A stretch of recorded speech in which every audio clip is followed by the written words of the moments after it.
Бишкек шаары Токтогул көчөсүнөн мына 198 ушундай бияка ушундай магазин сыяктуу нерсе жасалып калыптыр.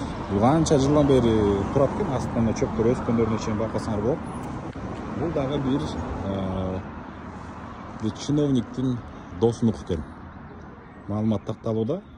Ушул алынбаса, кимдики экенин айтып берем. Бул кандай?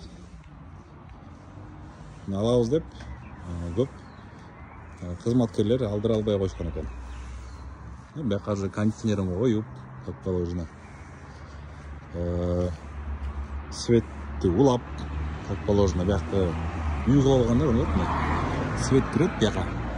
220 мына столбко. Счетчиги кайында болот экен.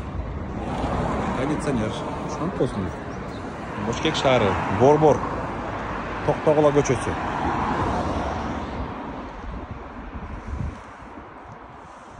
Көчмө ашкана деп. Ушант болсун эми. Анда жолдун баарына эле ушундай тизип алалы канда. Бул дагы жол коопсуздугуна жооп бербейт. Ошо газонду тепселеп турат, көрүнөрбү? Дөңгөлөгү. Алдырыш керек мындагы.